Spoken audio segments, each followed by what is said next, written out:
Well, listen, between Celina, Hunter, and Epstein, we are about to have a spicy show. This is the James Show, News Talk 820 93.3 FM WBAP. Not in a good way either. It's all creepy all the way around.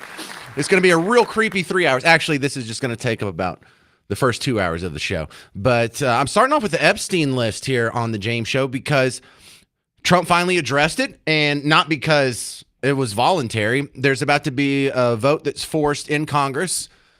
Tom Massey is partnering up with a handful of other Republicans. I think it's like four other ones: Lauren Boebert, Marjorie Taylor Greene, Nancy Mace, Tom Massey. I think that's all it takes, because now that they got this new woman sworn in on the Democrat side, they're going to force a vote on releasing the Epstein docs. And so Donald Trump kind of got ahead of it yesterday, and he put out on Truth Social, his platform, his Twitter/X. I wish I had audio of this, but please just allow me to read it. And I'm not going to do a Trump impersonation. He said, as I said on Friday night aboard Air Force One to the fake news media, House Republicans should vote to release the Epstein files because we have nothing to hide. It's time to move on from this Democrat hoax perpetrated by the radical left lunatics in order to deflect from the great success of the Republican Party. Okay, so that started the ball rolling. The soundbite he's referring to, I believe, is this. Or was this morning? Mr. President, Representative Massey says he's concerned that the Epstein probe you are calling for could be a smokescreen to block the release of more files. Is that the case? Well, I don't want to talk about it because fake news like you're a terrible reporter, and fake news like they just keep bringing that up to deflect from the tremendous success of the Trump administration. So a guy like Massey, his poll numbers are showing he's at 6% approval rating right now. And we call him Rand Paul Jr. because he never votes for the Republican Party. So they're using Jeffrey Epstein as a deflection from the tremendous success that we're having as a party. I talk to anybody. I talk to you, right? I talk to anybody. We'll see what happens. I enjoy it too much when he calls him a terrible reporter. And like you're a terrible reporter. Like at the very beginning, remember that? Here. Representative Massey says he's concerned that the Epstein probe you are calling for could be a smokescreen to block the release of more files. Is that the case? Well, I don't want to talk about it because fake news like you're a terrible reporter. That part. I'm going to miss that when it's gone. Now, he's half right, half wrong. This isn't some Democrat hoax. This is a legit issue. And the reason we know it's a legit issue is because both parties are holding it. And also because of the statements of some people who have been adjacent to this, who know a little bit more than you and I do. There's like Tom Massey was interviewed yesterday. Let me play a couple of these clips here. Number one, he's talking about being able to force the vote here. After months of fighting, I am winning this week with Ro Khanna. We're forcing this vote, and it's going to happen. I would remind my Republican colleagues who are deciding how to vote, Donald Trump can protect you in red districts right now by giving you an endorsement. But in 2030, he's not going to be the president, and you will have voted to protect pedophiles if you don't vote to release these files, and the president can't protect you then. This vote, the record of this vote, will last longer than Donald Trump's presidency. Well, and he's right. In this time, political theater actually works in our favor. No one wants to vote against this because every time they run for office, in every ad is going to be like, he voted to protect pedophiles. Oh, yeah, he's one of Jeffrey Epstein's best friends. The more rationale explanation is interesting too. What is Tom Massey's theory on why Trump won't release the files? You don't think he's guilty, do you?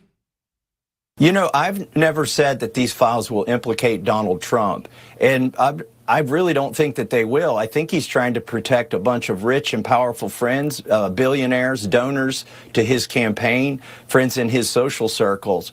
And that's my operating theory on why he's trying so hard to keep these files closed. What do you think is actually in these files? I mean, we've seen so much Epstein material, from the criminal cases, the stuff that just came out this week, you know, from the estate. What do you think is left? Yeah, I don't have to guess at what's in the files. I've talked to the survivors through their lawyer, and we know there are at least 20 people in those files. There are politicians, billionaires, movie producers who are implicated criminally, who haven't been investigated. And it's up to the FBI, not the survivors and the DOJ, to release those names, or at least to investigate them. And when I see Donald Trump announce a bunch of investigations, I don't see him going after these rich elites that are implicated in these files, according to the survivors. And, you know, that's about where I'm at on that. And I just want to point out like a personality thing in the back and forth. It has nothing to do with policy here, but Donald Trump's talking about how Thomas Massey's terrible, whatever, and never sides with the Republicans. And what's Tom Massey's worst case scenario about Trump? He's protecting some people who are in his orbit, some donors or billionaires or heads of state or some other elected officials, maybe some senators or some tech bros. But it wasn't hatred. It wasn't he's a terrible guy. So I am leaning with what Massey just said there. Donald Trump's not going to get in trouble. Joe Biden's not going to get in trouble. Barack Obama's not going to get in trouble. J.D. Vance isn't going to get in trouble. But some people that we have heard of are. The sooner this comes out, I think the better. And we can get this past this, because I really don't like the conspiracy theories that this sort of question mark floating above everyone's head necessarily, it just feeds that. So let's get it out. Let's call these crazy pedophiles and throw them in prison where they belong. And let's take care of the next problem. Coming up next, we're going to go to our legal analyst, Jeremy Rosenthal. Because one question that you and I have both had is, why hadn't someone leaked this already? You can't say, well, because leaking is illegal and people get in trouble. No, people get leak stuff all the time. Why not this? Why don't the lawyers leak it? They know the names of these people. What is it, Bill Gates or something? Why doesn't Tom Massey leak it? Why doesn't anyone name names? We'll ask a lawyer next on The James Show. News Talk 820, 93.3 FM, WBAP.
All right, why hadn't someone leaked the Epstein list yet? Let's talk about that on the James Show. News Talk 820 FM WBAP, the legal analyst of the James Show. Jeremy Rosenthal, TexasDefenseFirm.com, coming back on to help me out with this. Because here's where my conflict comes from, Jeremy. Welcome back. But the idea that the Epstein list hasn't been leaked, well, is that explained by it's illegal to do so and these people could be risking their jobs or even prosecution? I mean, these are sensitive government documents. And then on the other hand, we see things that are leaked all the time that kind of fit that exact same description. So what's so different about this? I don't know, Jeremy. You explain it.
So if you're one of the victims of Epstein and you saw some things or you participated in some things, how come those girls haven't spoken out?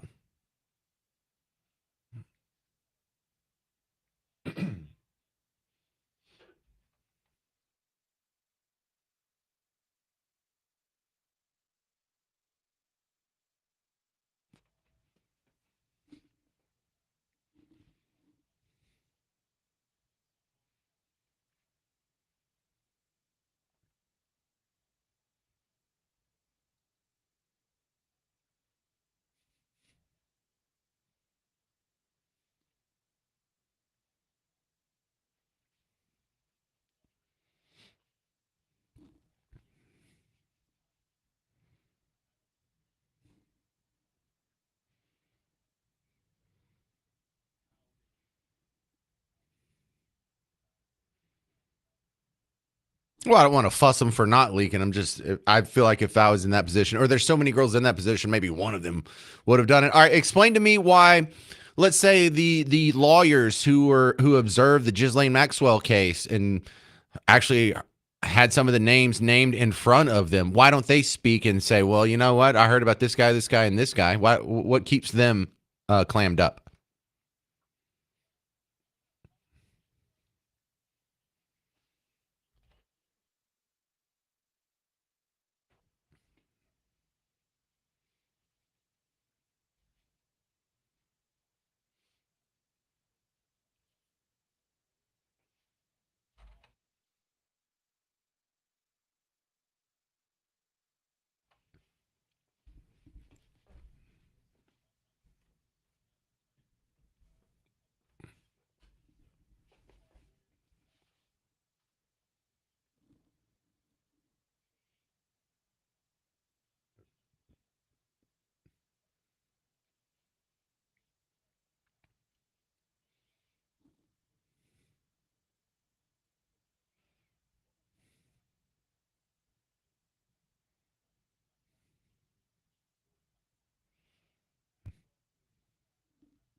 Well, I think about when I had you on, there was they were trying to get the grand jury testimony released, and you told me that's just always been behind lock and key, and there's sort of a great barrier for entry to get a hand on those because they get sort of special treatment there.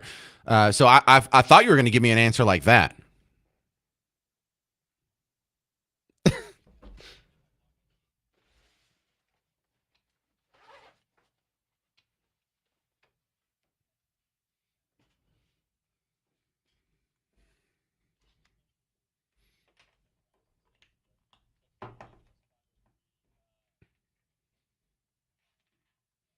You better get it right or I'll check you. Yeah.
Right.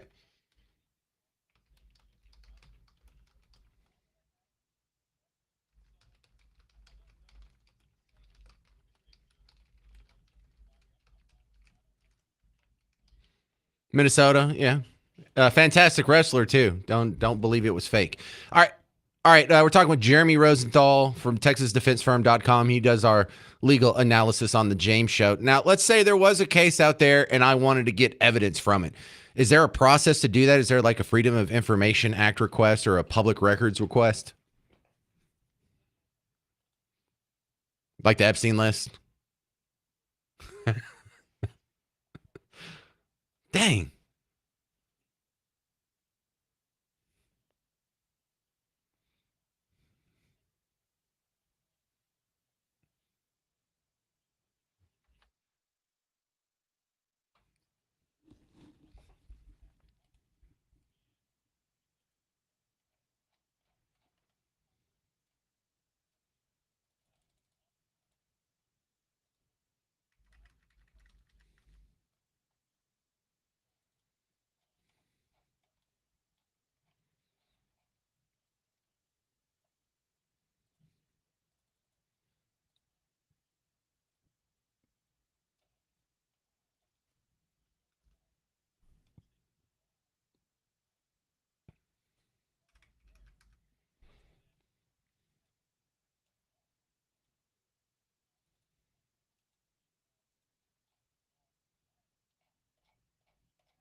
I have a feeling we're going to have to do a future episode on why is so damn much of this thing redacted. And that's about it. We're kind of out of time. All right, Jeremy Rosenthal, I appreciate your legal expertise, sir. You can find his work at TexasDefenseFirm.com. He has a law office up in McKinney. So we'll have you on soon. Thanks, Jeremy. Coming up next, new info on the guy who shot Donald Trump's ear. I'm James Parker. It's News Talk 820, 93.3 FM, WBAP. Hey, football fans. Look, Cowboys are playing tonight. If you haven't fallen off the bandwagon just yet, you can add a little more spice to the Cowboys. Look, they're playing the Raiders, and the Raiders are absolute dog water, so I know they're going to win. But listen, I know their season's cooked. But this is how good Prize Picks is. Prize Picks is so fun. It makes it worth your time to watch the Cowboys again. I've already made my lineup for tonight, and I am looking at the Cowboys' run defense, looking at you guys. So Ashton Genty, who's the very good running back for the Raiders there, 65.5 rushing yards. I picked more on that one. 0.5 touchdowns. I picked more on that one.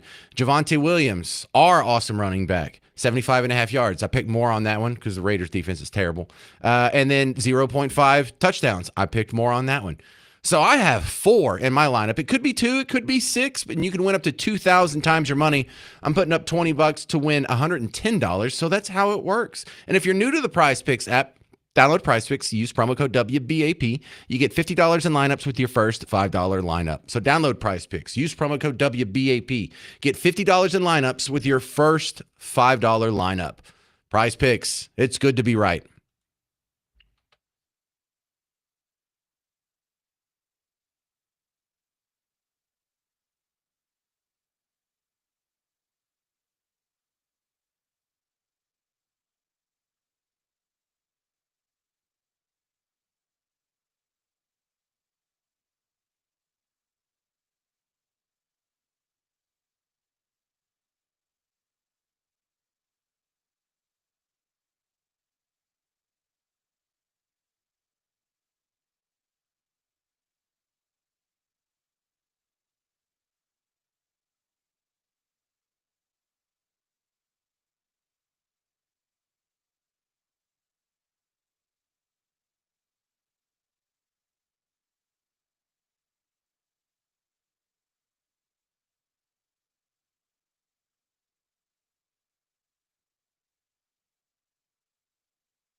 You are going to want to hear this new info about Trump's attempted assassin. It's the James Show, News Talk 820, 93.3 FM, WBAP.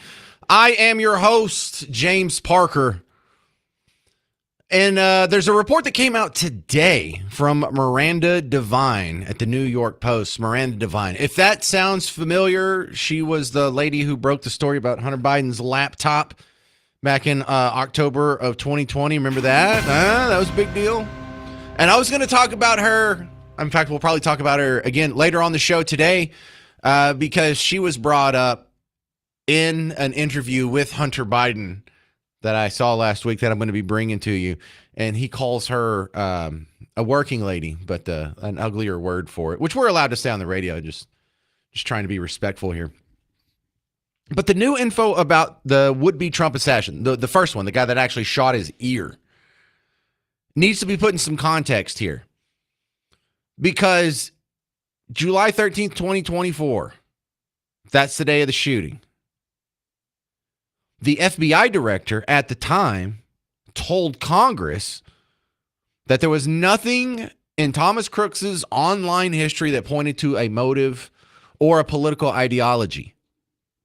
A week later, FBI Director Chris Wray's deputy, Paul Abadi, told Congress that comments posted on one of Crooks's social media accounts appeared to reflect anti-Semitic and anti-immigration themes to espouse political violence and are described as extreme in nature. Now, you cannot go to Thomas Crook's social media accounts. They got wiped pretty fast. Now, there is some forensic analysis, some digital forensics that have been done by some enterprising independent third party here who uncovered pieces of Thomas Crooks's hidden digital footprint. And you can see that not only was it political, this also means that Christopher Wray and this Abadi guy definitely misled Congress. We should say lied to Congress, but in misleading Congress, maybe. Let's just go ahead and not be too hyperbolic with our verbiage here. Give them the benefit of the doubt. Because he left out an entire section of what Crooks talked about online. And the important part is when he made this weird conversion. He was rabidly foaming at the mouth pro-Trump all the way up until 2019. And then in 2020, went anti-Trump and went hard. So there's just people who are extremists no matter what they do. These are the people that go bungee jumping and smoke crack. But this is a guy who went from way over the top pro-Trump to way over the top hating Trump. And so what this also points to is there was definitely politics involved. There was definitely a political motive. There was definitely an ideology, and it wasn't driven by what did Abadi say? Anti-Semitic and anti-immigration. I know what you're trying to say there, Abadi. You're trying to say, well, he's obviously Team Red here. But he also has a different part of the digital footprint that's probably not in your digital footprint. He was part of websites and discussion groups that talked about furries. Do we all know what furries is? Do I have to explain it? There might be kids in the car, so if you don't know what a furry is, people like to think they're anthropomorphic critters for fetish purposes. Hey, I got out of that pretty clean. It's pretty good. And so that doesn't mean that you're on Team Blue just because you have that weird fetish or that weird kink. But I can guarantee you that's not a strong Team Blue constituency. I mean, Team Red constituency.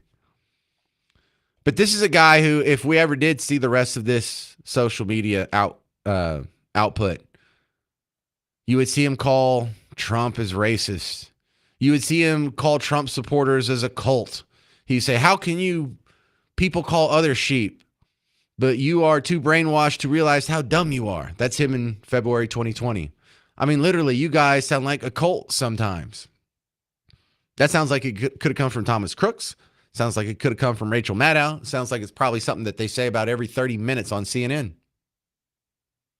I would love to know more about this guy. I think it's insane that we don't. But some more information is leaking out, and eventually we'll get to it, but sooner the better. Coming up next, Who is letting Hunter Biden do interviews? It's a terrible idea. I want to thank him. You'll hear the great audio coming up on the James Show. News Talk 820, 93.3 FM, WBAP.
Why is even anybody letting Hunter Biden do interviews? It's the James Show, News Talk 820, 93.3 FM, WBAP. I am your host, James Parker. So Hunter Biden, look, is this the guy that of all the people in the world, it's like him and George Zimmerman and Casey Anthony? It's like, y'all should just keep your heads down. Y'all should just go through the rest of your life and try and avoid the media at all costs. There's enough people out there that want to knock your block off. All you do is embarrass yourself. You need to just disappear, bro. Disappear. I mean, this is a guy who you have seen or have the opportunity to see hours of video footage of him smoking crack and being with Russian hookers and taking bribes and all kinds of fun stuff, tossing guns around. And he just got a full pardon from his daddy. Doesn't have to worry about it. Yeah, we'll just do this whole 11-year span. No big deal. Anything that he's done or may have done, or even things that we don't know about. Remember that? That's one of the greatest pardons of all time. I'm going to start, because he did an interview here. I'm going to start with his Miranda Devine comments, because she was the lady who wrote the story that we just talked about in the previous segment on the new information about Thomas Crooks, the attempted Trump assassin, the one that shot his ear. She learned new information about him. Well, she's also the lady that broke the story about Hunter Biden's laptop in October of 2020, who turned out to be right, who turned out to be all kinds of persecuted. Oh, she's passed along Russian disinformation. She must actually be Russian herself, and all kinds of terrible things were said about her. She turned out to be exonerated by the info that came out. And now this is Hunter when he was asked about her last week. There's no ethics in what, like someone as horrendously ugly as Miranda Devine, physically and in terms of her and in terms of her ethics. Dang. It does. I mean, she is, and that goes for, I mean, Daily Mail and, but I mean, they're whores. I mean, they're whores for money. And, she does it because she makes money. And, when she goes to sleep at night, I'm sure she sleeps just fine. But, I don't know anybody that's going to be mourning her when she's gone. Wow, that's interesting. Miranda Devine is a whore.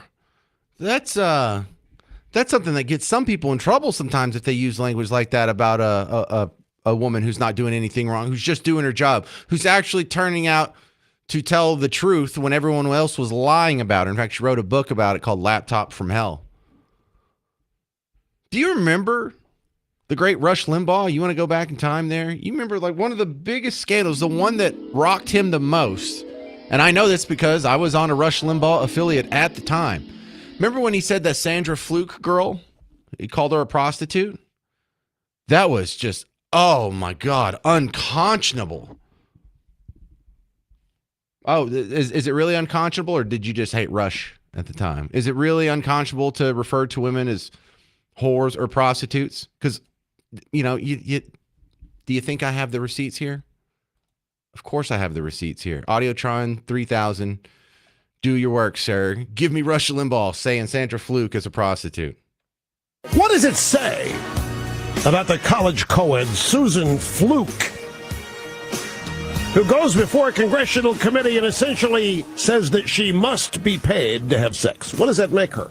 It makes her a slut, right? Makes her a prostitute. She wants to be paid to have sex. All right, so that became a headline, and there became a big movement to try and get Rush kicked off the air. And it actually worked in some affiliates where there was, independent ownership and a very sympathetic management who was looking for an excuse to can the guy anyway. Most stations held firm and were rewarded for doing so.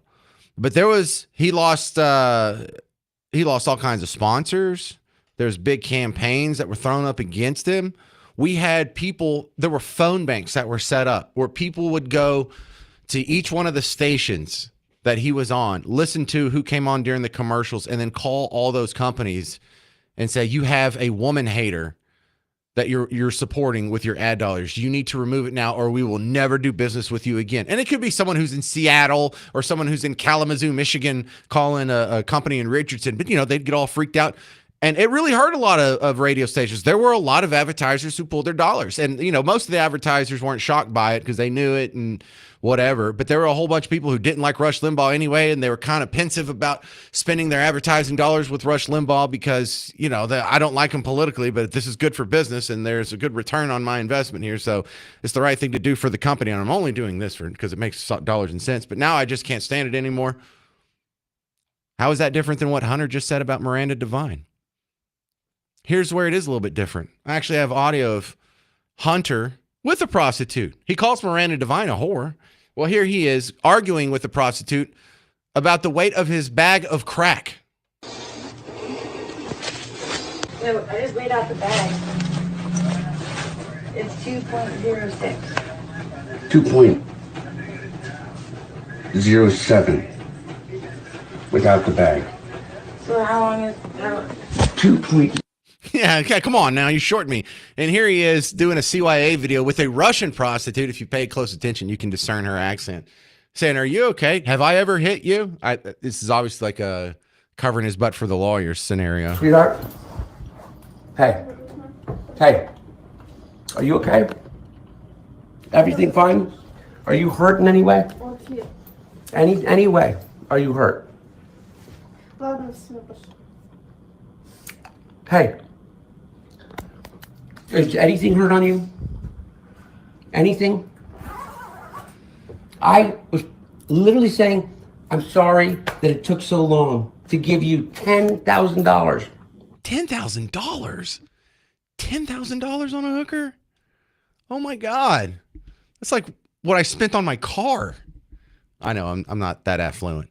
But I have more great Hunter Biden audio. I just wanted to start with the fun stuff. But wait until you hear what's coming up next. Hunter Biden, his take on the Charlie Kirk assassination. Wow. I'm James Parker. It's News Talk 820, 93.3 FM, WBAP.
Hey there, fellow Texans. Welcome back to the James Show, News Talk 820, 93.3 FM, WBAP. I am your host, James Parker. We're continuing with some fun comments from Hunter Biden. And this isn't as fun and flippant and whatever as the last segment. This is actually a sort of, I almost want to say insightful. Not that Hunter Biden's brain is firing on all cylinders and he's going to give you something brilliant, some piece of brilliance here. But this is sort of a peek into the mindset of the people who saw, just like the rest of us, Charlie Kirk get shot and killed in front of all of us 2 months ago. How are they processing this out? Because one of the things I hope is this causes some people to have a little bit of introspection, a little bit of reflection, a little bit of just questioning. Are you sure you're the good guys? Are you sure you're on the right side? Are you sure the other side is the fascists that are violent and hateful and you're the good guys that aren't violent and hateful? Because we're the ones that keep getting shot at. You know, we talked about the new info that came out about the guy who shot Donald Trump's here. No, they're not getting that message here. Hunter Biden talking on, what was this, the Wide Awake podcast? Is there a more ironic name for this than the Wide Awake podcast? But anyway, here's Hunter Biden processing Charlie Kirk. And he's like, well, yeah, that's the narrative, is that he was killed for politics here. But, you know, I'm not sure that's the case. And the guy talking to him, the host said, well, what other narrative could there possibly be other than this guy was killed for his politics? Because, I mean, that's all Charlie Kirk was about. It's not like he talked about politics sometimes and then he was also like in a rap beef with Tupac Shakur. It's not like, well, he talks politics sometimes and then he went hunting with Dick Cheney and there was like a oopsie, huh? What else could it possibly be, Hunter Biden? I've never really seen a figure like Charlie Kirk be assassinated pretty much purely because of their beliefs. Well, wait a second. Okay, let's just step back for a second there. Do you know that that's the case? No. Okay, and you know that, but here's a really important thing. That is the narrative that is being spun by the right. I can't think of another one. I don't know whether Charlie Kirk was shot because of what he believed, or whether he was shot by a disaffected white male, an incel, that had ready access to high caliber rifle and the capacity to be able to shoot a kill shot from over 200 yards from a roof, and somehow disassembled the rifle before he got off the roof without it being able to seen on video. And then amazingly, after being able to do that, was so dumb that he wrote a full confession over text message to his supposed trans roommate that may have been his boyfriend, exonerating his father and blah, blah, blah, blah, blah. Come on, man. Come on. And so I don't know why Charlie Kirk was shot. Candace Owens says Charlie Kirk was shot because he was about to disavow Israel. Okay? I don't know why Charlie Kirk was shot, but I do know this. It's only served one group of people, Charlie Kirk's death. MAGA. Yeah. So, yeah, what's more likely? A guy that was upset about his politics? A guy who was rolled up in the letter people stuff? He had a trans boyfriend. He had all kinds of other political issues with Donald Trump. Yeah. Is it more likely that he shot him or MAGA had him shot so we could make lefties look bad? Which one's the more likely scenario to you? And look, I had a tendency the first couple of times I heard that soundbite to focus in on how many times he repeated himself and said, because it's like his brain is fried. His brain is like mine at 3 a.m. when I've been up for, almost 24 hours straight and I can't put it together. This is a guy in the middle of the afternoon talking to a podcast host, just blah, blah, blah, blah, blah. He's all over the place, but fight through that. And know that it's not just Hunter Biden who does this. A lot of people have to do this. A lot of people have to do these mental gymnastics to solve the cognitive dissonance in their head. You know, what bothers me is that it's not that they're on Team Blue. It's not that they disagree. It's not that they're anti-Charlie Kirk and oops, this happened. It's that can't you even throw in there that maybe we have a problem? or it's one of many problems, or even just admit it. Admit you guys have a problem with shooting at people you disagree with. You guys have a problem, whether it's the ICE facility over here in Alvarado, whether it's Donald Trump's ear, or whether it's Charlie Kirk just talking to someone on a college campus. Just stop for a minute and just question your own set of beliefs. Just question, well, man, maybe we're right on policy, but we do have a problem with violence. Or maybe we're the good guys overall, but we do have a problem with violence. Or maybe just admit, yeah, that's probably a politically motivated assassination, what we saw with Charlie Kirk. It's not like Charlie Kirk was doing drug deals on the side and a drug deal went bad. It's not like Charlie Kirk was accepting millions of dollars from overseas oligarchs and Ukrainian gas companies and Chinese whatever the hex. That's what you're doing. No, of course it was a political assassination. And if you can't get many people on that side of the aisle to at least say, yeah, that was a political assassination, it's not going to get better.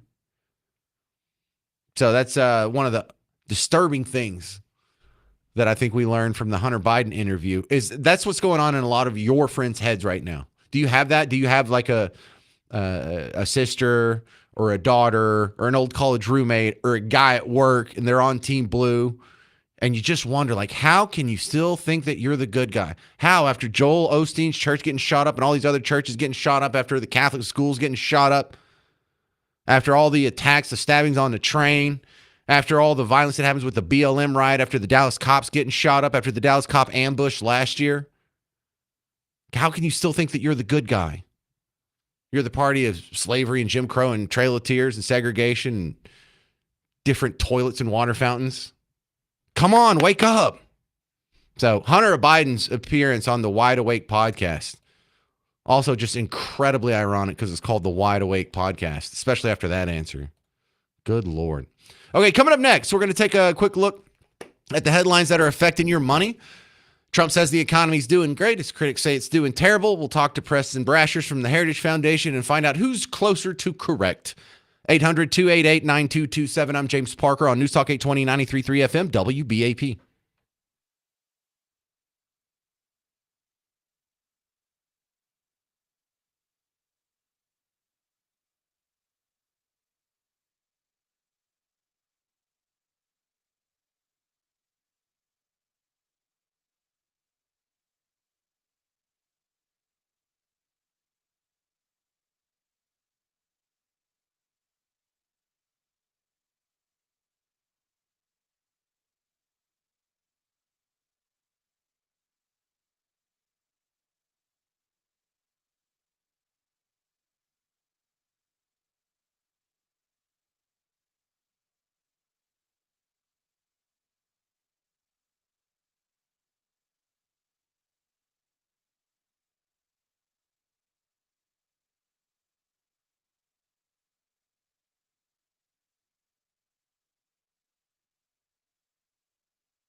How's the economy doing? It's the James Show, News Talk 820, 93.3 FM, WBAP. I'm your host, James Parker.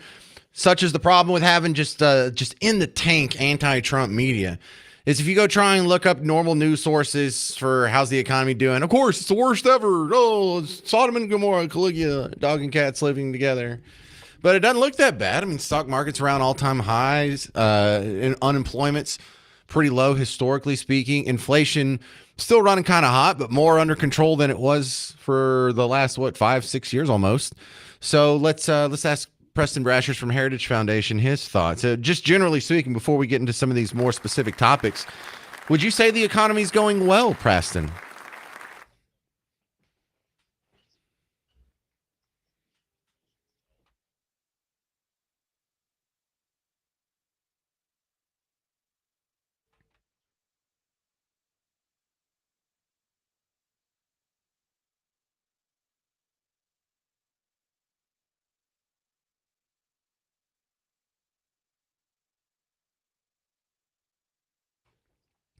Well, do we have still some concerns about the tariff situation? Because I think we don't have a final deal on China, if I'm not mistaken.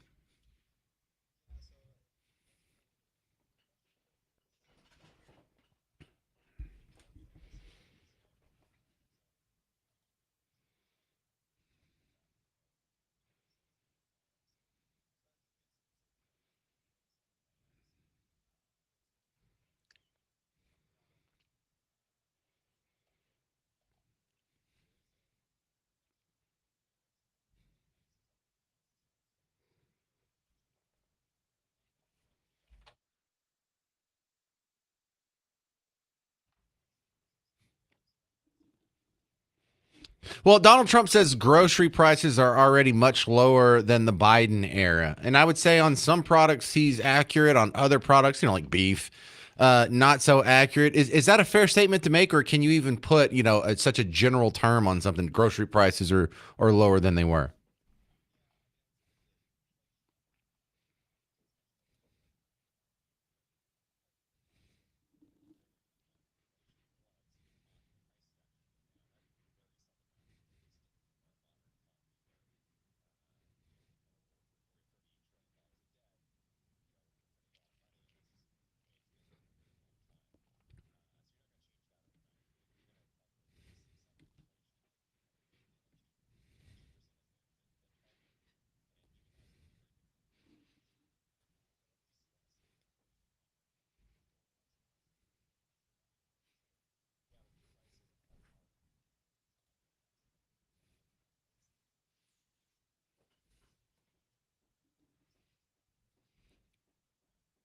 We're talking with Preston Brashers from Heritage Foundation about the economy. Are we going to see the shutdown effects show up in the numbers when it comes to November or when it comes to like the fourth quarter GDP growth? Are they going to be distorted by what we just went through?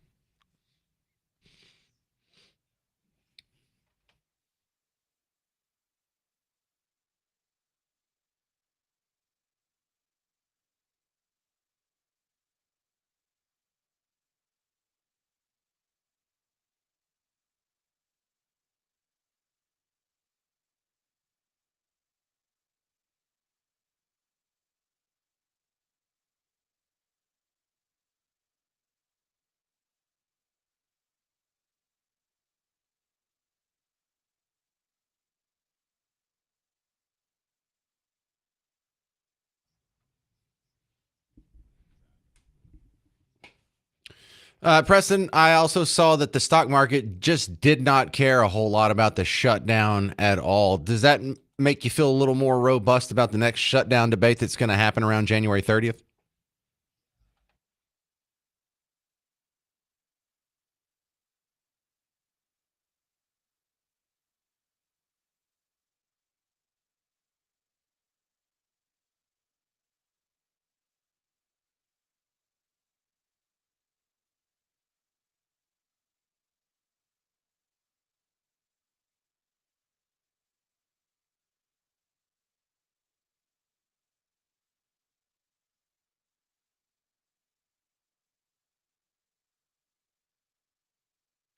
Well, he also, when I say he, President Trump also announced some new trade deals south of the border, and I mean way south of the border: Ecuador, Guatemala, El Salvador, Argentina.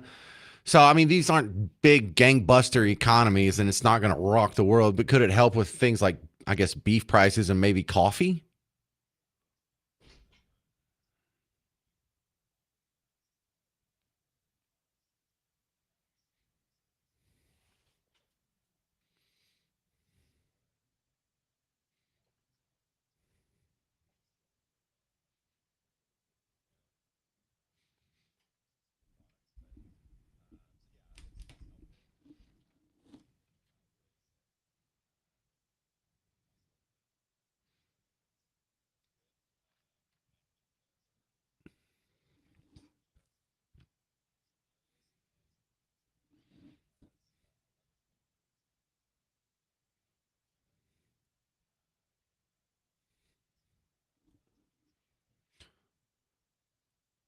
Well, let me ask you specific numbers then, because there's some deals here for things that we can't make in the U.S., like coffee, bananas, cocoa. Most imports, though, from Argentina, Guatemala, El Salvador, a 10% tariff. Ecuador have a 15% tariff. For my economic understanding, that's still a little high for my preference. Well, where does the Heritage Foundation stand on that? What should the tariff number be?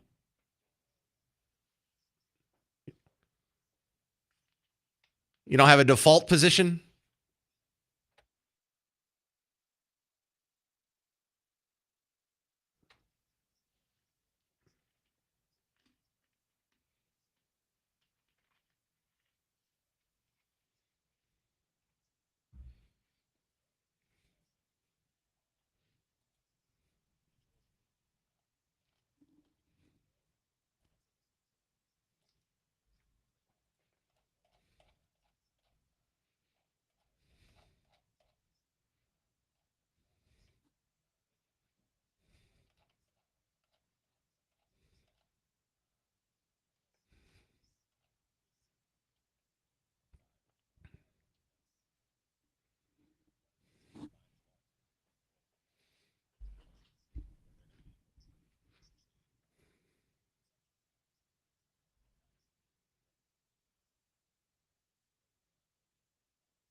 Preston Brashers, I appreciate your input on the James Show. This is Preston Brashers from the Heritage Foundation on News Talk 820, 93.3 FM, WBAP.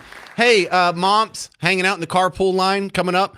Celina ISD is having a special meeting tonight to talk to some of their parents about the wave of scandals that have been coming out of their school district. I have some inside info on that. You can get 2 drink tickets from Janet, and then after that, it's going to be a cash bar. I'm kidding. I'm kidding. But we'll talk about that next on the James Show. News Talk 820, 93.3 FM, WBAP.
All right, parents with kids in school, you're not going to like this segment a whole lot, but you need to hear it. It's the James Show, News Talk 820, 93.3 FM, WBAP.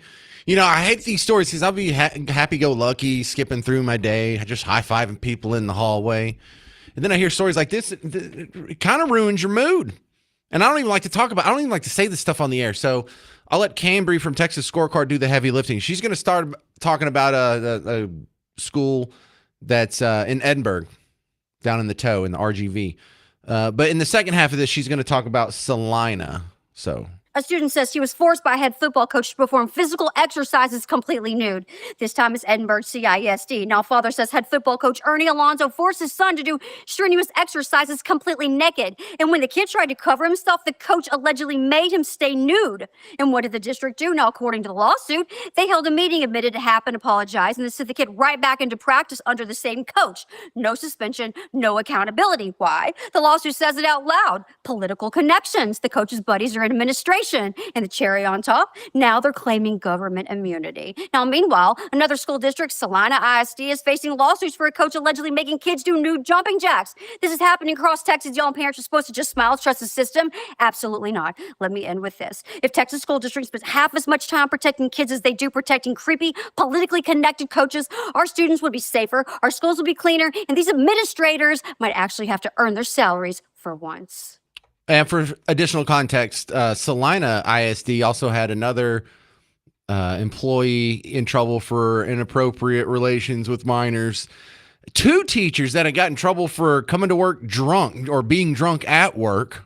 And then a couple of other administrators have been put on leave while the investigations are happening. So they have like 7 people on the bench. Yes, I said that, and I didn't do it on purpose this time. Kids are back in the backseat high-fiving. He said 6'7". He said 6'7". It was awesome.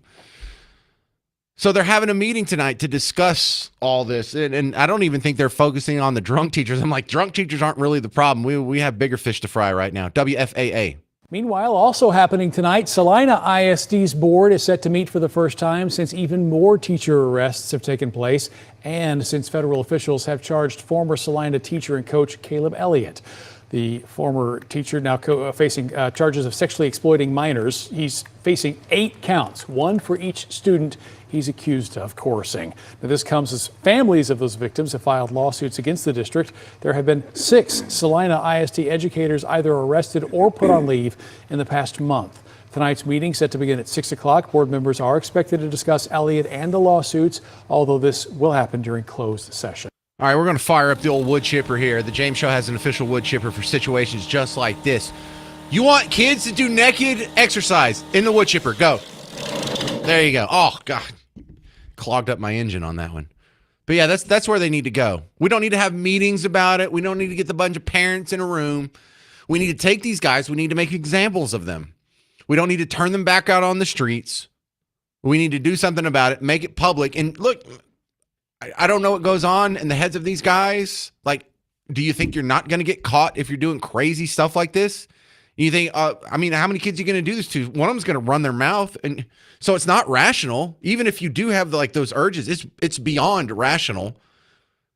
Let's just do things that are so scary to these people that for the other sickos that are out there, they're like, I'm just going to keep my head down and I'm just going to repress this for the rest of my life. That's the only way you do something about this.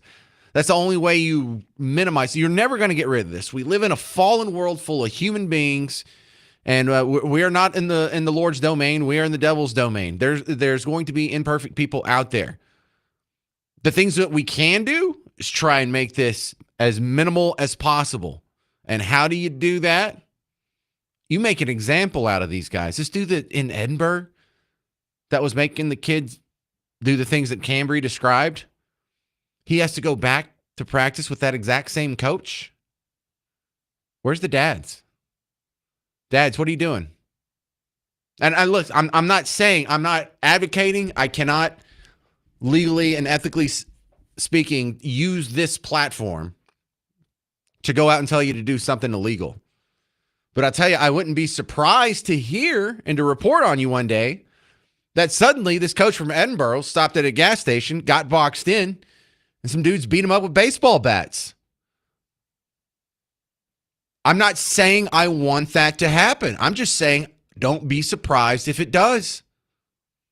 Because the dad that this happened to, you know, they were talking about Cambry was mentioning the dude down in Edinburgh. Or heck, you can even do the Celina ones.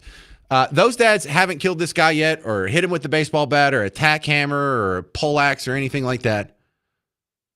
But there's enough crazy dads out there that someone's going to eventually. We've seen some of these like retribution actions happen before.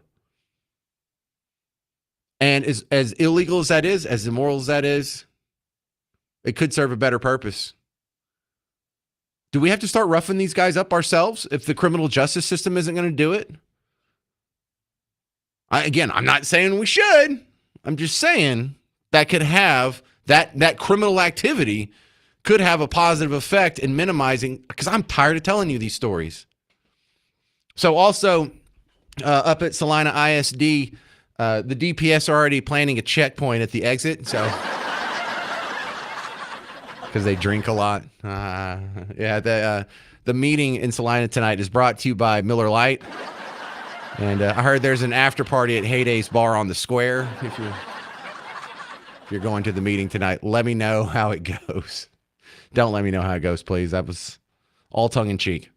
All right, hey, coming up next on the James Show, Dallas has a terrible idea. As dumb as vaping is, outlawing it like cigarettes, even dumber. I'll explain next on the James Show. News Talk 820 93.3 FM WBAP.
I know we don't like vaping. That doesn't mean it should be illegal. It's the James Show, News Talk 820, 93.3 FM, WBAP. I am your host, James Parker. And it comes up because Dallas is preparing to implement a new regulation to prohibit the use of vapes in public places that already outlaw smoking. Now, I find this incredibly frustrating because smoking was a habit that was just accepted for all of American history until about 50 years ago. And look, there were some people who were saying, this isn't good for you. This is not good for your nose or your throat or your lungs. But it wasn't, see, you're not a pariah if you were a smoker for all of American history up until, God, about 20 years ago, they started being pariahs. But there was that middle ground there where we knew it wasn't good for you. We knew it was bad for you, but we still had cigarettes everywhere. Remember when you had ashtrays in the back seats of the car on the door handle? Remember that? My parents had a Buick. My grandmother had an old car. What was that? Like a Skylark or something. But it had the ashtrays in the back seat. So I don't know if that was for the kids or if you had adults in the back seat. But you didn't even have to roll down the window to chuck your butt. You could just leave it in the car and stank up the whole car. You know how stanky it is to not throw that cigarette out the window and just have it go out? You got 4 ashtrays in the car. What if you're all smoking? So how do we go from being that tolerant in the wintertime? Your dad is driving around in a single cab pickup truck, smoking a cigarette with the windows up, and you just dealt with it, to now all of a sudden, ooh, I can't even smell strawberry deluxe vape smoke. What have we become? Part of this isn't, I don't think this is health related. I don't think this is even like a quality of life issue. I think some people just love telling other people what to do. Because I'm not even convinced, and the FDA itself isn't convinced, and science isn't convinced that secondhand smoking is necessarily even that bad. Do you know who invented the term secondhand smoke? You know who the first guy who brought up as a public concern through the edifice of government about secondhand smoke? God, why don't you know this stuff? Hitler. In German, it translates directly of passive smoking is what he called it, but we call it secondhand smoke over here. That was one of his bits. You know, he also did universal health care and windmill program too, but let's not chase that rabbit. Now, smoking is something that is annoying as hell because it stinks. And it doesn't just kind of stink. It stinks bad. And it even stinks when you leave the room. And it has tar in it. And it makes the ceiling yellow. And it makes electronic equipment get like the little dust smoke particles in there. And so when you slide the potentiator and the soundboard, it goes, you can hear the dust particles crackling. I hate smoking. But this whole fervor about making it illegal and driving it from everywhere in the public sphere, way out of hand. Absolutely way out of hand. Now, I like going to restaurants and bars that don't allow smoking. Why? Because I don't smoke. And I remember when we were younger and we would go to the club or we would go to the bar, we'd go pick up chicks or go play pool.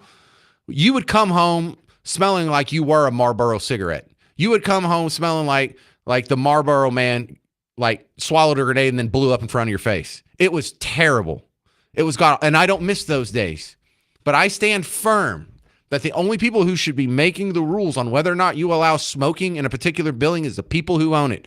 Period, point blank, end of story. Now, this vaping thing, you can't even sell me on the secondhand smoke aspect of vaping 0.5%, 1% of 1%.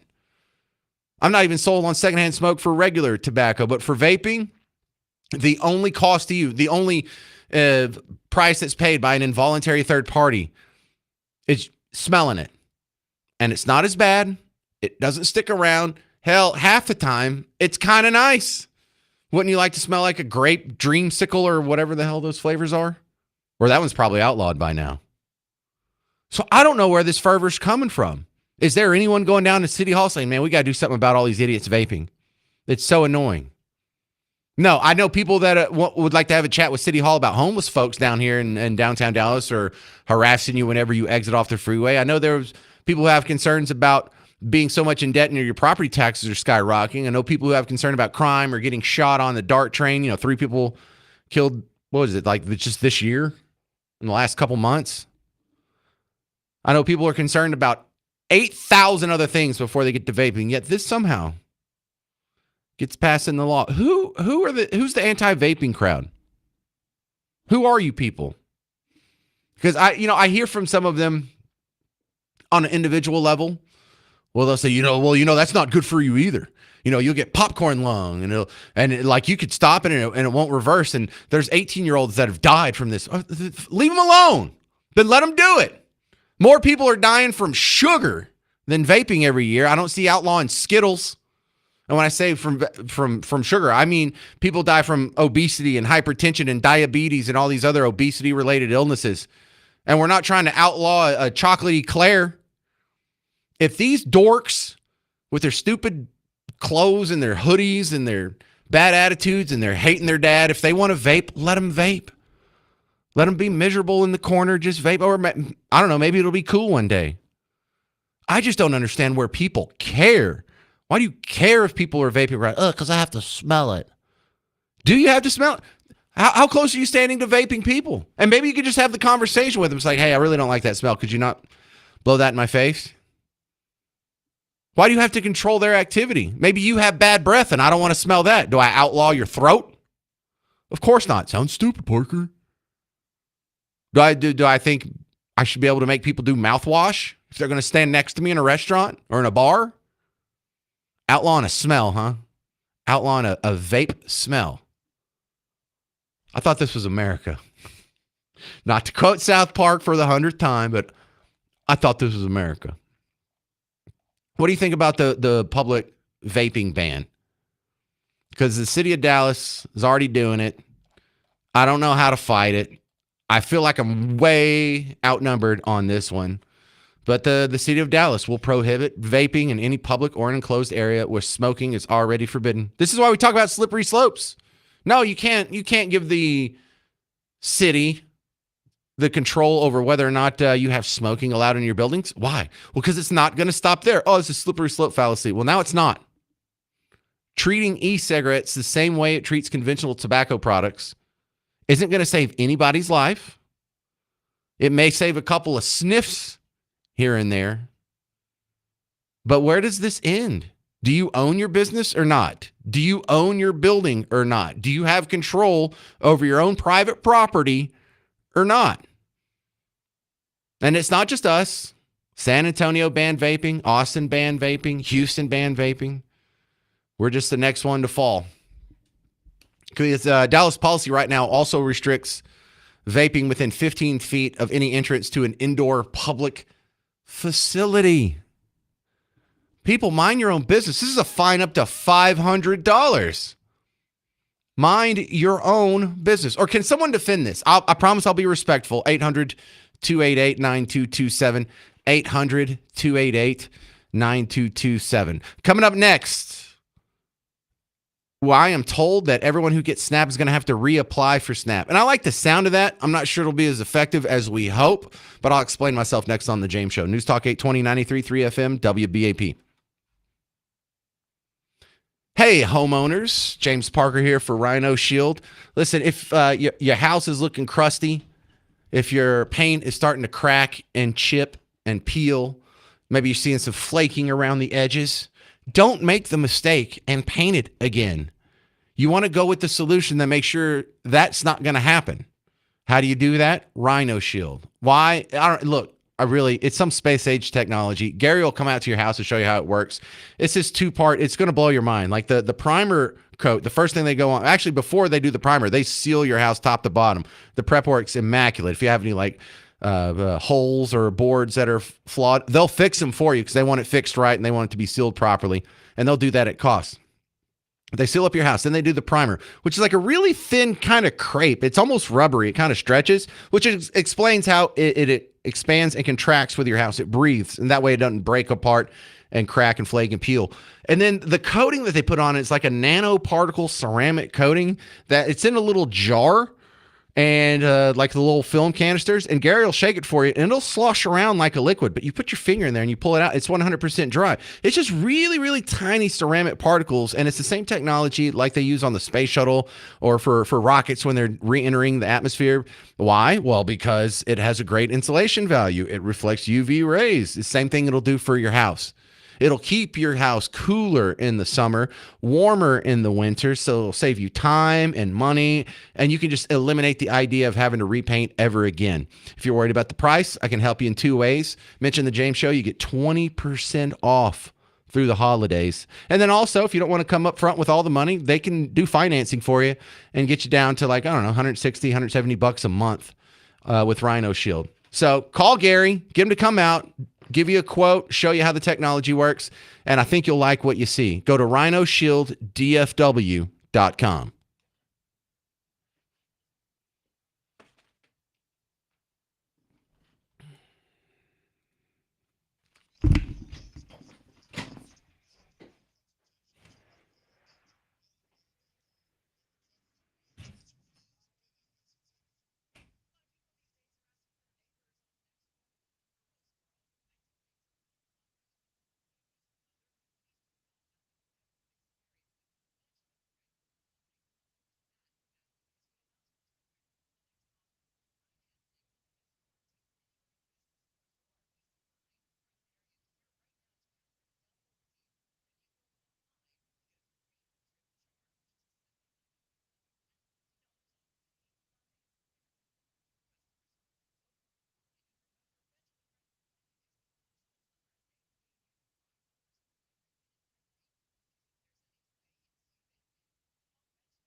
Hey there, fellow Texans. Welcome back to the James Show. News Talk 820 93.3 FM WBAP. I am your host, James Parker. Yeah, welcome back to the big show. I know. Good to see you, too.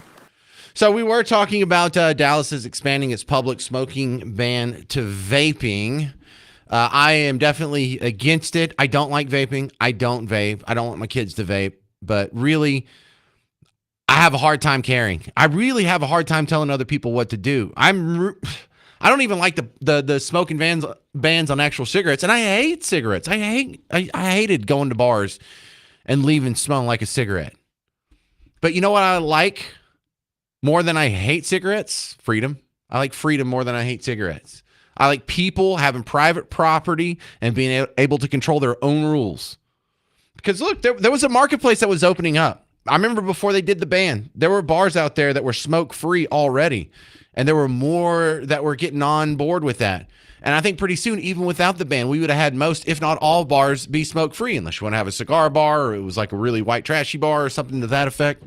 I think we were headed down the right path without government getting involved, without giving up the control of the rules for our own property. And this vaping ban's just absolute weak sauce. This is Adam and Wiley. You're on WBAP. Hey, James. Yeah, I was just kind of wondering if you think that the ban had anything to do with connecting it with the THC bans and the fact that the vape pen for an e-cigarette looks exactly the same as a THC vape pen, which is an automatic felony, and maybe they're just not wanting to say that. No, I wouldn't say that, because the statutes as they're written seem to mimic what happened in Austin, San Antonio, and Houston already, and those weren't done within the context of the THC debate. So that might be like a little side benefit for the anti-THC crusaders out there. You know, they may be concerned, well, you could still sneak it if you vape it and we can't smell it. And I don't know, that might be a little bit of bonus incentive. That probably wasn't their primary motivation, Adam. Yeah, I was just curious. I don't think they should overreach either. I think they should just stay in their lane and let us be.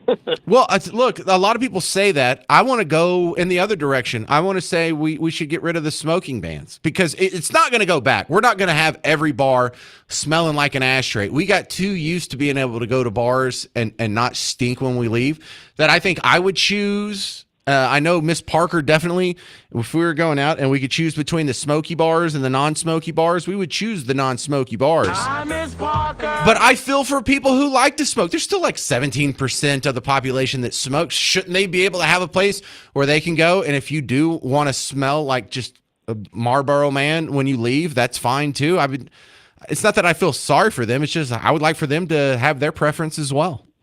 I completely agree. Yeah, I think so, the same thing, because I wouldn't go to restaurants that allow smoking either. Well, I also have a hard time, because I feel like there's some other motivation, like you were initially saying there, Adam. They can't really just be this mad about vaping, you know, because the excuse they give is that, well, it's just not healthy, and that didn't work enough to ban smoking. There had to be the secondhand smoke. There had to be like an involuntary cost that was put on a third party that made us all agree that, okay, well, maybe we should allow government to have the power to save people if it's hurting people. But this vaping doesn't hurt anybody besides the person doing it. And I'm not even that sure it's hurting the people that are doing it. I'm sure there's people out there who have just done so much it's made them sick. But I think most people can do it without experiencing negative health consequences. And so the justification for this is just so flimsy. Absolutely. I completely agree. All right. Well, thanks again, Adam and Wiley. Appreciate it, sir.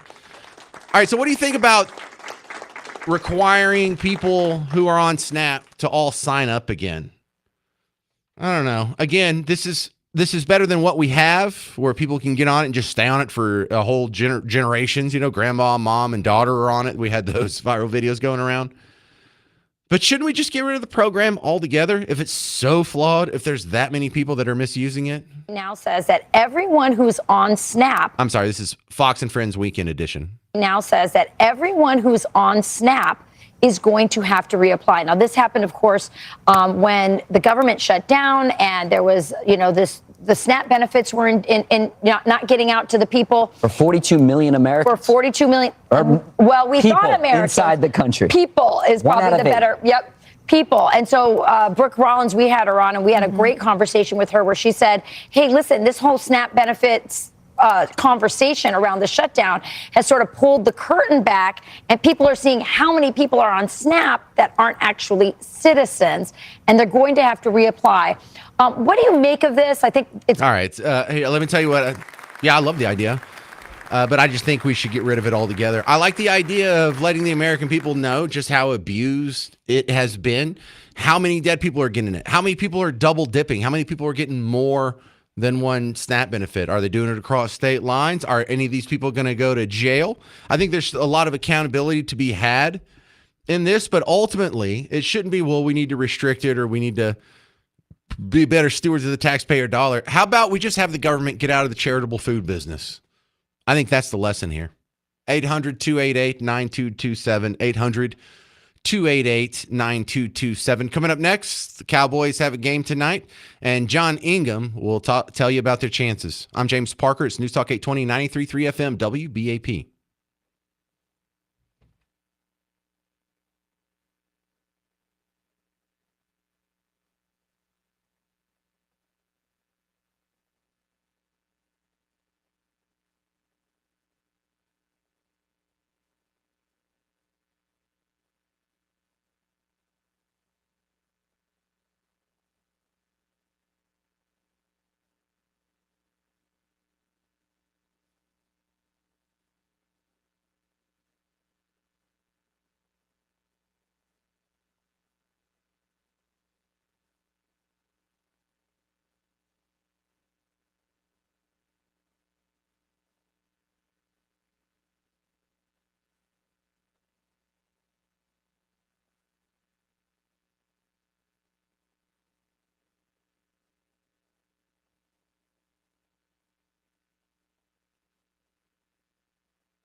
Hey there, welcome to the James Show, News Talk 820, 93.3 FM WBAP. I am your host, James Parker. If you're watching on the live stream of the video, you can see I'm wearing my Cowboy shirt today. Cowboys have a game tonight. I like their odds. They're playing against the Las Vegas Raiders, who may be one of the few teams that I can easily admit is worse than the Cowboys. In fact, the Cowboys should win tonight. Why do I not sound more enthusiastic? Dude. Don't get excited. The season's going nowhere. I love my team, but this is something I was born into. I'm not that enthusiastic about being mediocre for 30 years. A little relevance would be nice. You know, it used to be like, I'm not going to be happy until we win the Super Bowl again. You know what? I think I'd be happy if we could just make it to the conference finals. I mean, that would count as a Super Bowl in our book. It's been so long since we've been at the top of the heap there. I was expecting to have John Ingham here to give me assist. He's running a little late, so when he shows up, maybe we'll get back to the Cowboys. But in his absence, let me go ahead and jump to what I was going to do next. Anyway, Bill Maher of all people, stopped down on his show on Friday and had to have a chat with his side of the aisle. Now, when we talk about Team Blue, I often try and delineate. There's the true believers, and then there's the useful idiots. And then if you split down, if you allow me a little more nuance, within the true believers, the people who actually know what they believe, why they believe it, they've actually read books and studied. They can actually explain their positions, and it's not all emotional. There's a divide within Team Blue under that. And those are the people who are socialists and the people who are not, just to be oversimplified for the sake of discussion. Now, Bill Maher is not one. Bill Maher is a guy who's been a Democrat his whole life. He calls himself a liberal or a progressive or whatever flavor of Team Blue, but he is not down with the hyper woke stuff. He remembers just 20 years ago, the things that are being called hate crime and hate speech now is the position that Democrats used to have in their presidential candidates.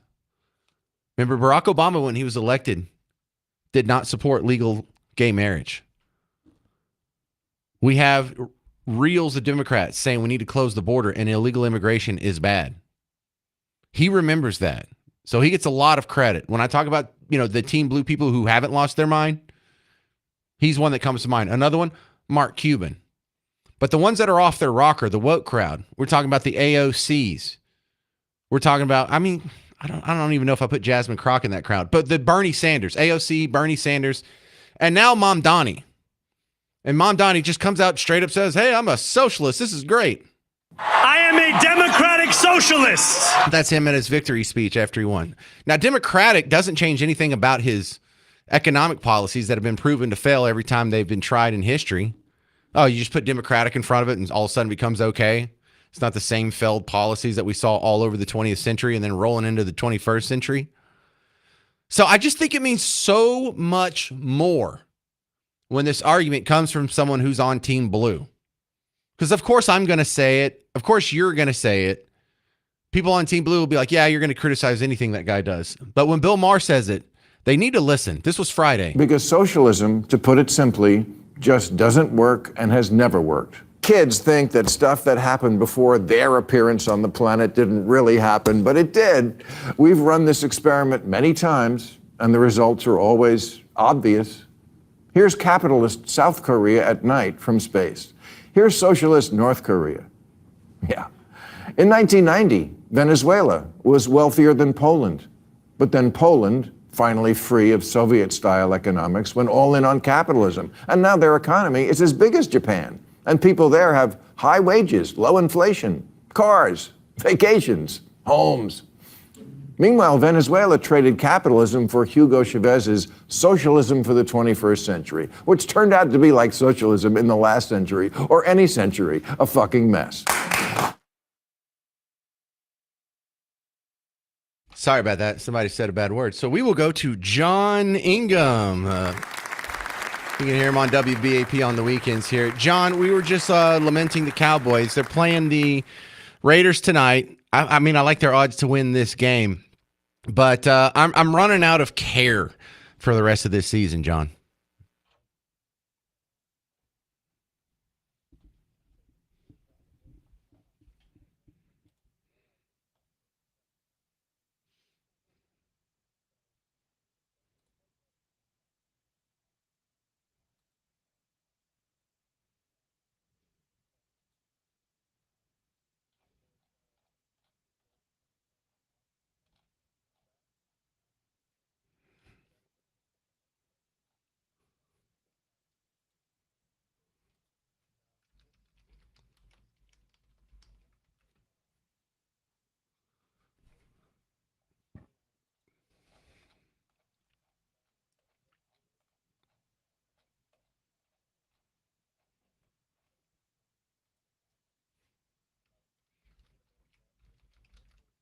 Wait, why'd you call DeMarvion Overshawn Agent Zero?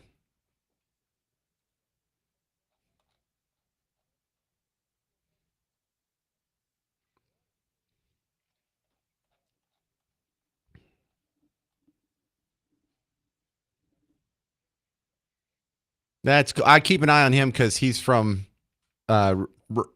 yeah, and that's not where I went to high school, but that's where I got my mail from growing up. Bug tussle's a whole weird scenario. So yeah, I'm excited because no one from my zip code has ever done anything with their life, myself included.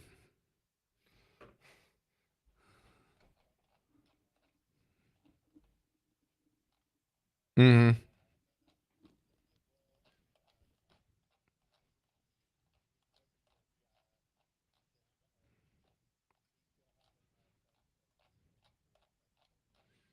No, and being from such a small town, I know people who know him or his parents, and everyone says nice things about him. Like, there's other people from sort of that area. Like Patrick Mahomes is from White House, which is kind of between Bug Tussle and Hooterville. Everyone says nice things about him and his parents. Of course, the big name from, if you go to the big city where I'm from, Tyler, that's home to Earl Campbell. Yeah, Tyler Rose. Yeah, we never shut up about him. So, all right, so. You think they're going to win tonight? Because, not only do I think they're going to win, this is one of the few teams that I think we match up well against. I looked into a little bit of the Raiders, and I think we might have a big win tonight.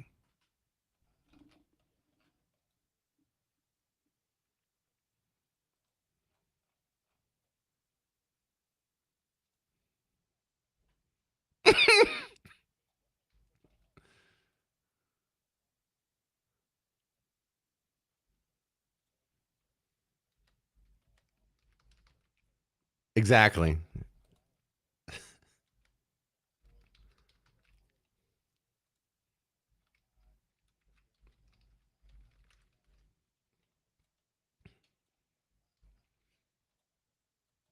Good Lord. Okay, so John Ingham, coming up next, we're playing Dead or Alive, and today's category is running backs. Who is your top running back of all time? Yeah, you know what? That's about what I would say. Okay, so why not a Walter Payton or Barry Sanders or Emmitt Smith?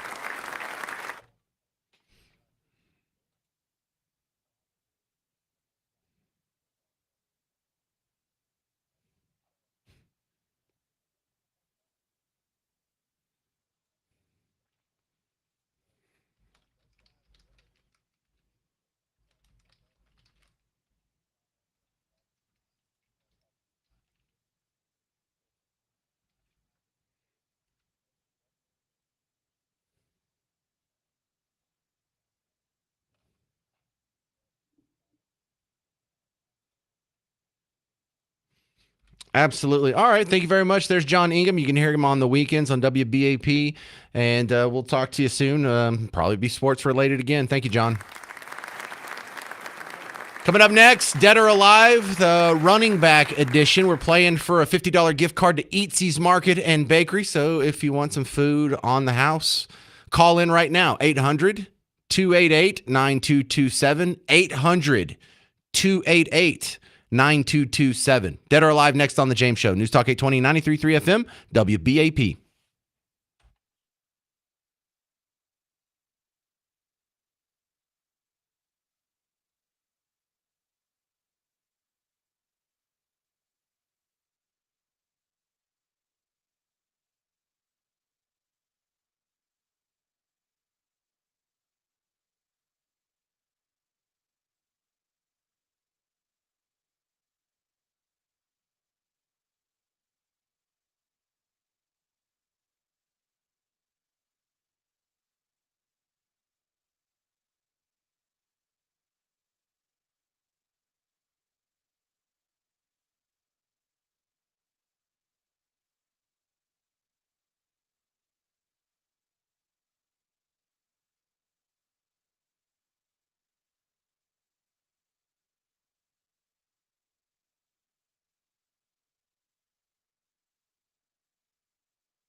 You're just in time for Dead or Alive on the James Show, News Talk 820, 93.3 FM, WBAP. I am your host, James Parker. Dead or Alive, it's the easy video game show on the James Show.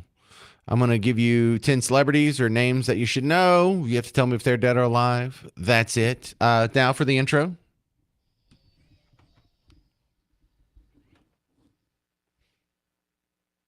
All right. Thank you, Mr. Jovi. Welcome to Dead or Alive.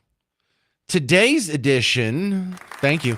Today's edition is running backs. That's today's category. And today's prize, we're playing for a $50 gift card to Eatsy's Market and Bakery. Discover Eatsy's, a European-style market and bakery offering chef-crafted meals, daily specials, fresh bread, pastries, more. I like eating there, but I really like it when the boss springs for Eatsy's when we have one of those meetings where everyone's got to show up and there's going to be sandwiches, or this is what a Christmas party counts as in 2025 or whatever. Love it. All right, so to the phones we go. Oh, there's no women who want to guess on the mortal situation of our favorite running backs. This is Brian in Plano. Hey, Brian, you're starting us off on Dead or Alive. You ready? I'm ready. How confident are you in your knowledge of running backs, Brian? Well, sometimes I think I'm pretty good at this game, and then I fail drastically. So we'll see. I appreciate the humility. All right, we'll start with an easy one. Quite possibly the greatest running back of all time, Jim Brown, dead or alive. Oh, man, that's the one I'm thinking about. He is alive. Dead. Sorry, Brian and Plano. I appreciate it. All right, this is Lance and Brock. You ready for Dead or Alive? Yep. All right, so Jim Brown's dead. What about probably the second best running back of all time, Walter Payton, dead or alive? Walter dead. Yes, Walter Payton is dead. Emmitt Smith, dead or alive? Alive. Eric Dickerson, dead or alive? Alive. Barry Sanders, dead or alive? Barry Sanders. Yeah, you know, Oklahoma State fan? He's alive. He is alive. Larry Zonka, dead or alive? Dead.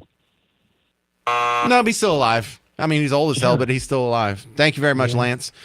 Mark Midlothian, you ready for Dead or Alive? Yes, sir. All right. The team that won the first Super Bowl is Green Bay. Their starting running back, his name's Jim Taylor. Is he dead or alive? Dead. Franco Harris from the Steelers that kicked our butts all over the place. Dead or alive? He passed away. He's dead. Yeah, just recently, too. Mm-hmm. The most famous person from Bug Tussle, Earl Campbell, dead or alive? Excuse me? Earl Campbell.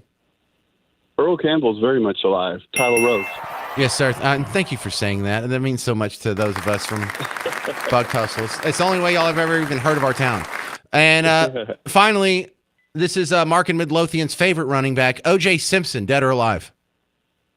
He is dead. Yeah, there you go. All right, Mark and Midlothian, thank you very much for playing. You have won a $50 gift card to Eatsy's Market and Bakery. Discover Eatsy's, a European-style market and bakery offering chef-crafted meals, daily specials, fresh bread, pastries, and more. Dude, they have great sandwiches, and they have really, really good cookie cake. So if you're going to spend your $50, I recommend one of those two options, sir. Thank you. That's Mark and Midlothian. Hang on. One of the Garretts in there will get your information, and we'll make sure you get that gift card. Coming up next, Donald Trump's making fun of windmills, and it's hilarious. I'm James Parker. It's News Talk 820, 93.3 FM, WBAP.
Who wants to hear Trump make fun of windmills?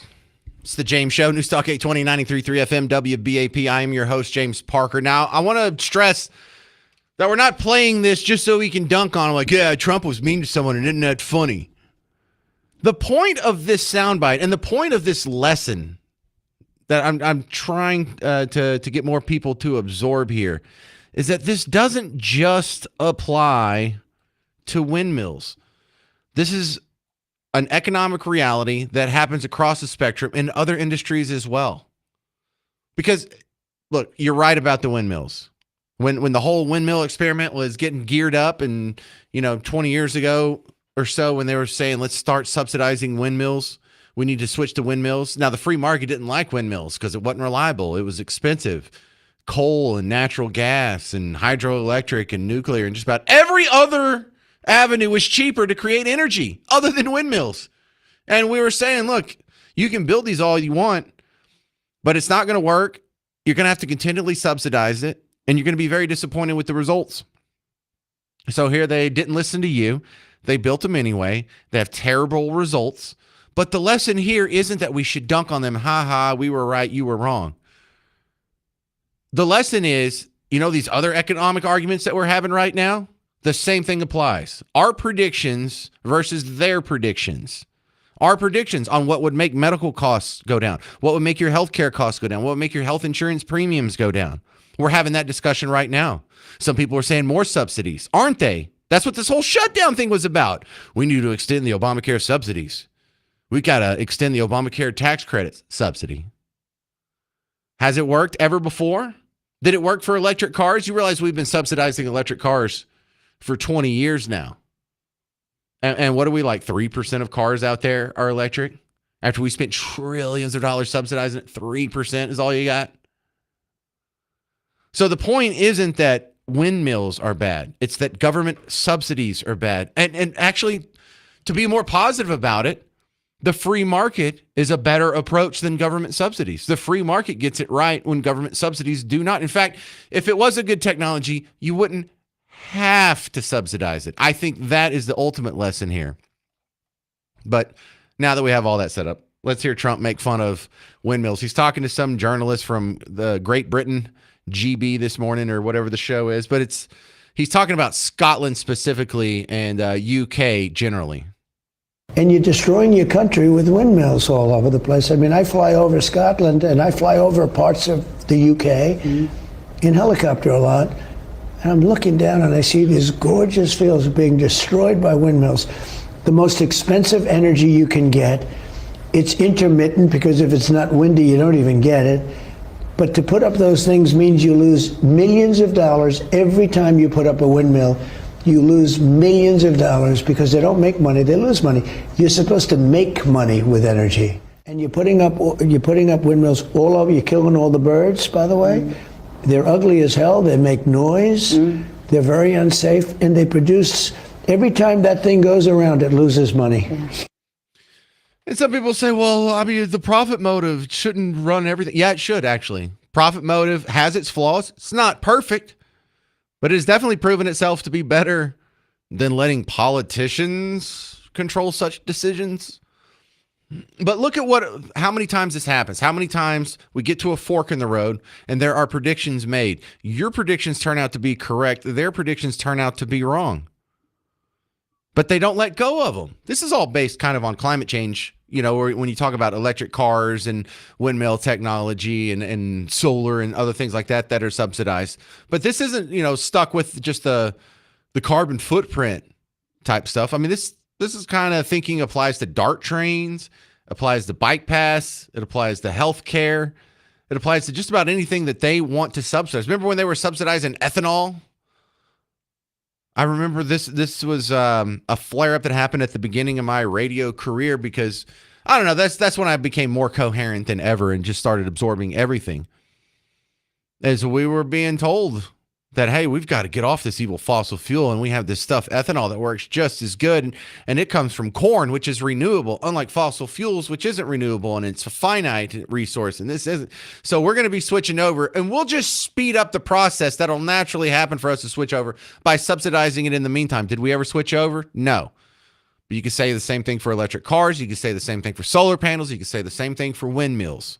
You can say the same thing for DART trains. You can say the same thing for bike paths. You can say the same thing for health insurance. All these government subsidies, when have they ever worked? There are great historical rundowns on when we first got the steamship industry in America. The steamship industry, had gotten a head start in Britain. Britain before anyone else started doing fun things with water vapor, water steam. And so we thought, if Britain has monopolized this industry where they get to go back and forth carrying our people and our stuff and our mail and our cargo across the Atlantic, we need to get in on this. And our Congress subsidized it. It failed. Cornelius's subsidized steamship company failed, but Mr. Vanderbilt's succeeded. The subsidized attempt to build the Transcontinental Railroad failed, was it 2 or 3 times? And then it was finally accomplished in earnest by a guy in the private sector using his own money, or, using the borrowed money from some of his other evil, rich capitalist pigs. They call them robber barons now, so they sound awful, even though they're not.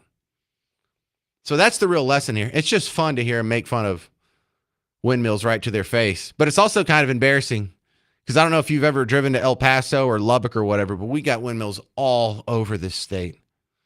And it's one of the reasons why you look back and you're like, all right, Rick Perry, Greg Abbott, you guys were in favor of this? This all happened under your watch. Most of it, all of it happened under the watch of these last 2 guys. But y'all are still pro windmill after all this? What the heck's going on with y'all? So can we just learn the lesson and just admit the market's better than politicians at picking the technology of the future? And they need to stop wasting your money forcing the issue, because it never works out, does it? Weird Al Yankovic is coming to town. He's going to be at Dickies Arena September 25th. Special guest Puddle's Pity Party. It's his Bigger and Weirder 2026 tour. Get tickets and information at livenation.com, or you can listen to the WBAP Morning Show this week to find out how you can win a pair of tickets from our morning show crew. So just another reason to go check them out and give them a listen when you have a chance. So, yeah, and that applies for all the shows. Love the morning show. Love Casey. Love Mark Lee Van Camp and Robbins that come on right before me. Of course, I love me. Mark Levin's on after that. So stick around for the whole day if you got a chance. If you need more James Show action in the meantime, now that the show's over, I'm about to get out of here and go put up the podcast. Check it out, WBAP.com, WBAP app. I'm James Parker. This has been The James Show, News Talk 820, 93.3 FM, WBAP.